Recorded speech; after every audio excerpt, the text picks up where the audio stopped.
લખમાં બુલેટિનની શરૂઆત કરીશું મહત્વપૂર્ણ સમાચાર મળી રહ્યા છે તેનાથી દરિયાપુરની અંદર આવેલા મનપસંદ જીમખાના પર એએમસીનો હથોડો પડ્યો છે અને અમદાવાદ શહેરમાં ગેરકાયદેસર પ્રવૃત્તિઓ માટે કુખ્યાત છે આ મનપસંદ જીમખાના, જેમાં સ્ટેટ મોનિટરિંગ સેલે જીમખાનામાં ગેરકાયદેસર માળ બનાવ્યો હોવાના પુરાવા પણ સામે આવ્યા, જેમાં એએમસીના એસ્ટેટ વિભાગે મનપસંદ જીમખાનાનો ગેરકાયદેસર ત્રીજો માળ તોડી પાડ્યો છે, જેમાં એસએમસી ક્રાઇમ બ્રાન્ચ અગાઉ મનપસંદ જીમખાનામાં અનેક વખત રેડ પણ કરી ચૂકી છે અને ત્યારબાદ તેમના દ્વારા આ કાર્યવાહી પણ શરૂ કરવામાં આવી છે અને આખરે ત્યાં પણ હથોડો સરકારનો વાગ્યો છે.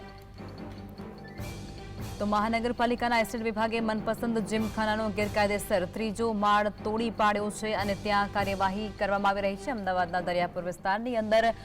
મનપસંદ જીમખાના પર તંત્રનો હથોડો આખરે વાગ્યો છે, જેમાં સ્ટેટ મોનિટરિંગ સેલે જીમખાનામાં ગેરકાયદેસર માળ બનાવ્યો હોવાના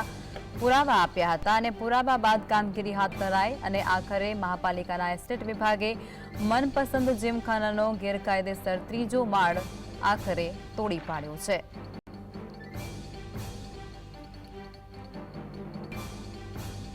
તો અમદાવાદની અંદર આ કાર્યવાહી તંત્ર દ્વારા કરવામાં આવી રહી છે. અનેક જગ્યાઓ પર ગેરકાયદેસર દબાણો છે તેને તોડી પાડવા માટેની તજવીજ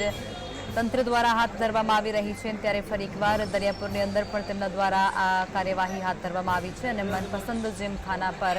તંત્રનો હથોડો છે તે વાગી ચૂક્યો છે. દરિયાપુરની અંદર તે આવેલું છે અને સ્ટેટ મોનિટરિંગ સેલે જીમખાનામાં ગેરકાયદેસર માળ બનાવ્યો હોવાની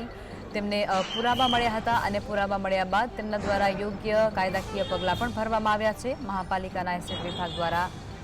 જે ગેરકાયદેસર ત્રીજો માળ હતો તેને તોડી પાડવા માટે તજવીજ હાથ ધરાય છે. અમદાવાદના દરિયાપુરથી આ સમાચાર. દરિયાપુરની અંદર આવેલા મનપસંદ જીમખાનાની અંદર જે માળ બનાવવામાં આવ્યો હતો ત્રીજો, તેના પર આખરે તંત્રનું હથોડું છે તે વાગી ચૂક્યું છે અને તેને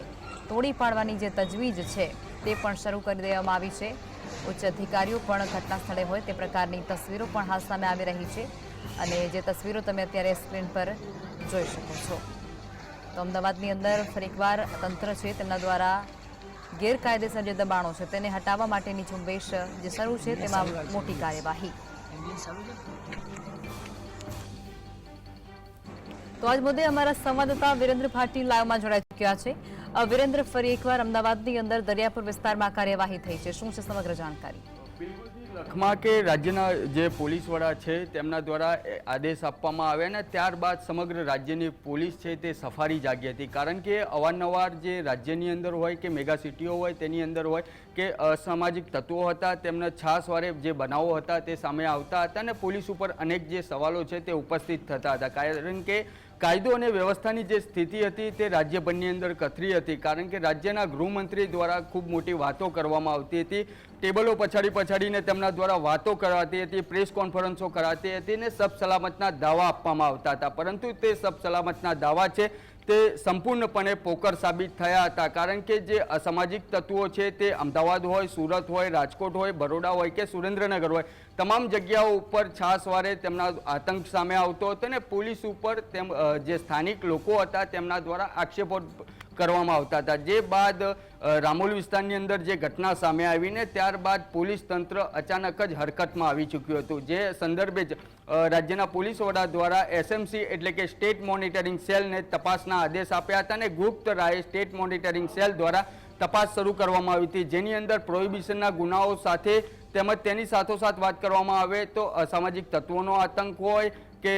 હત્યાની કોશિશ હોય, તમામ જે ગુનેગારો હતા તેમનો જે ડેટા છે તે એકત્રિત કરવામાં આવી રહ્યો હતો અને તે જ સંદર્ભે સ્ટેટ મોનિટરિંગ સેલ દ્વારા જે જીમખાના દરિયાપુર ખાતે આવેલું છે તેને પણ તપાસ શરૂ કરવામાં આવી હતી. હાલની જો વાત કરવામાં આવે લખમાં, તો હાલ સ્ટેટ મોનિટરિંગ સેલના વડા નિલીપ રાય, તેમની સાથે ડીવાયએસપી કેટી કામરિયા તેમજ ઝોન 4 એલસીબીનો ટીમ હોય કે અમદાવાદ ક્રાઇમ બ્રાન્ચની ટીમ હોય, તે તમામ લોકો ઉચ્ચ અધિકારીઓ સાથે દરિયાપુર ખાતે પહોંચ્યા છે અને જીમખાનામાં જે ત્રીજો માળ આવેલો છે તે ગેરકાયદેસર હતો, કારણ કે આ અગાઉ પણ સ્ટેટ મોનિટરિંગ સેલ હોય કે અમદાવાદ ક્રાઇમ બ્રાન્ચ હોય તેમના દ્વારા દરોડા પાડવામાં આવતા હતા અને થોડાક સમય બાદ જ આ જીમખાનું છે ફરીથી ધમધમતું થઈ જતું હતું અને આ જીમખાનાની અંદર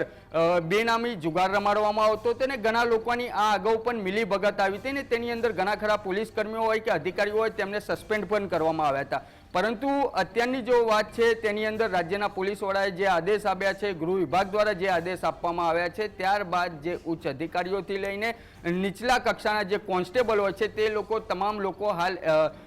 સટીકપણે જે પોતાનો વિસ્તાર હોય કે તમામ જગ્યાઓ ઉપર હોય તેમના દ્વારા પોતાના નેટવર્ક એક્ટિવ કરવામાં આવ્યા છે ને ત્યારબાદ તપાસનો ધમધમાટ હોય કે જે ગેરકાયદેસર મકાનો હોય તેની ઉપર હથોડા મારવામાં આવી રહ્યા છે. પરંતુ બીજી બાજુ તે પણ વાત સામે આવી રહી છે કે અત્યાર સુધી શા માટે આ પ્રકારની કાર્યવાહી નથી કરવામાં આવતી. અત્યાર સુધી તે લોકોના ગેરકાયદેસર મકાનો હોય કે ગેરકાયદેસર બિલ્ડિંગો હોય તેમના દ્વારા દબાણ લાવવામાં આવ્યું હોય તો પણ પોલીસ દ્વારા હોય કે સ્થાનિક કોર્પોરેશન હોય તેમના દ્વારા શા માટે કાર્યવાહી નથી કરવામાં આવતી. અત્યારે લોકમુખની વાત કરવામાં આવે તો સ્થાનિક લોકો તેવી પણ વાત કરી રહ્યા છે કે આ ગેરકાયદેસર દબાણ હટાવવામાં આવી રહ્યા છે તો આ અગાઉ પણ દબાણ હતા,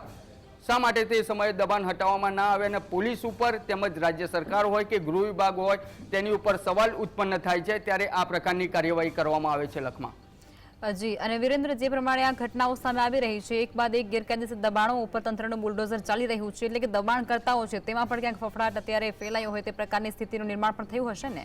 બિલકુલથી લખમાં કે અત્યારે જ્યારથી જ રાજ્ય સરકાર હોય કે સ્થાનિક લેવલની એજન્સી હોય તેમના દ્વારા જે લિસ્ટ તૈયાર કરવામાં આવ્યું છે ને તે લિસ્ટની અંદર ઘણા ખરા ગુનેગારોના નામ પણ સામે આવી રહ્યા છે. ત્યારબાદ આ જે સમગ્ર ઘટના સર્જાયા બાદ જે સ્થાનિક એટલે કે જે પણ ગુનેગારો છે, અસામાજિક તત્વો છે, ટપોરીઓ છે, તેમની અંદર એક ડર જોવા મળી રહ્યો છે અને જે પોલીસ સૂત્રો છે તે તો તેવું પણ જણાવી રહ્યા છે કે જે ટપોરીઓ અને અસામાજિક તત્વો છે તે તમામ લોકો ભૂગર્ભમાં ઉતરી ગયા છે.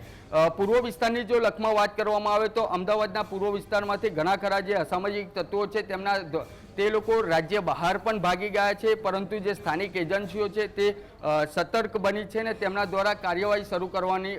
જે વાત છે તે સામે આવી રહી છે. પરંતુ જે આ સામાજિક તત્વો છે તેમનો આતંક શા માટે સામે આવી રહ્યો છે? આ અગાઉ પણ ઘણી ખરી એજન્સીઓ હતી. અમદાવાદની જો મોટી એજન્સીની વાત કરવામાં આવે લખમાં તો એક મોટી એજન્સી અમદાવાદની અંદર છે ને તેના દ્વારા આતંકીઓની એક સમયે કમર તોડવામાં આવતી હતી, પરંતુ આ એજન્સી દ્વારા અત્યાર સુધીમાં જે મુખ્ય આરોપી રામોલનો જે મુખ્ય આરોપી છે પંકજ ભાવસાર, તે ટપોરીને હજી સુધી એજન્સી નથી પકડી શકતી. કારણ કે તે એજન્સીની અંદર અગાઉ જે અધિકારીઓ ફરજ બજાવતા હતા ને અત્યારે જે તમામ લોકોની તાત્કાલિક અસરથી બદલી એટલે કે થોડાક 6 થી 12 મહિનાની અંદર જે બદલીઓનો દોર શરૂ કરવામાં આવ્યો તે બદલીઓના દોર દરમિયાન ઘણા ખરા પોલીસ કર્મચારીઓ જે પોતે નેટવર્ક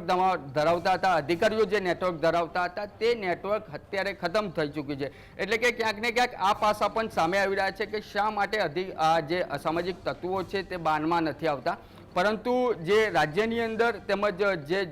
ગૃહ વિભાગ છે ને ડીજી ઓફિસ છે તેની અંદરથી પોલીસ સૂત્રો તે પણ જણાવી રહ્યા છે કે નજીકના સમયની અંદર જ આ જે પોલીસ કર્મચારીથી લઈને પોલીસ અધિકારીઓ સુધીની 28 થી 29 તારીખની અંદર ખૂબ જ મોટા પાયાની અંદર બદલીઓ આવી રહી છે. તેની અંદર આઈપીએસ કક્ષાના જે અધિકારીઓ છે તેને પણ અમદાવાદની અંદર તેમજ સુરત, રાજકોટ અલગ અલગ જગ્યાઓ પર નિમણૂક કરવામાં આવશે અને આ જે નેક્સસ છે તેને તોડી પાડવા એટલે કે તે લોકોની કમર છે, તેમના મણકા છે તે તોડી નાખવાની કોશિશ કરવામાં આવશે. લખમાં જી વિરેન્દ્ર, જોડાયા તે બદલ આપનો આભાર.